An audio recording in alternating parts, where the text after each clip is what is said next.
I mean, given the unique complexities of the kind of midterm rental space, how are you thinking about custom tooling versus off-the-shelf software? It's a great question. How much time does a team have? And that's like compressing, Mhm. but how much time does a team have to develop and maintain custom software versus what is the cost?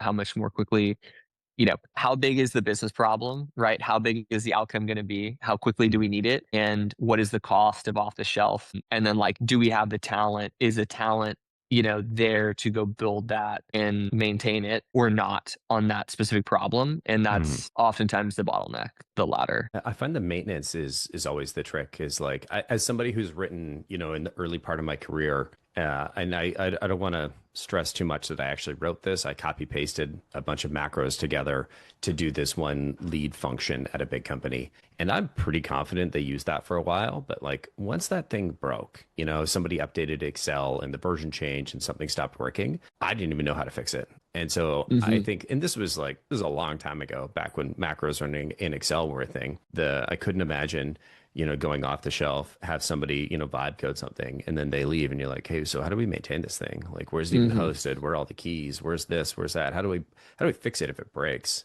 And so that's gotta factor into your build versus buy decision. Yes. Yeah. No, for sure. For sure. Well, and especially as we're like, like I'm in an advisor role, at TCH today. And so, it's really incumbent on the management team and the leadership team there to be maintaining these things. And, if they want to make that decision to like develop versus, and choose to maintain it, I've been through all those cycles personally. And I know, Mhm.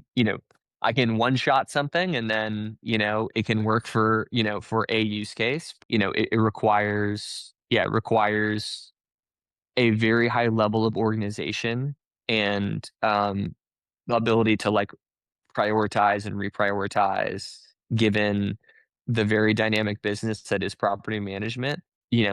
Ultimately, right, like the thing that drives business is revenue. And so, if that's at risk and you're deep in a rabbit hole, vibe coding something and trying to, figure out something that may be like fun and stimulating, Yeah.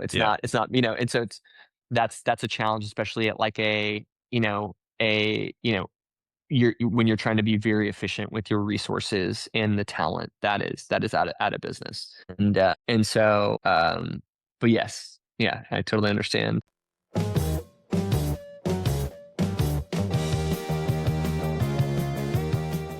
Welcome back to The Loop, your weekly dose of all things property management. I'm your host, Colin Stewart, and each week we're going to dive into the latest trends, strategies, and stories shaping the property management world. Whether you're a seasoned pro or just getting started, we're here to provide insights, expert interviews, and practical tips to help you navigate the ever evolving landscape of property management.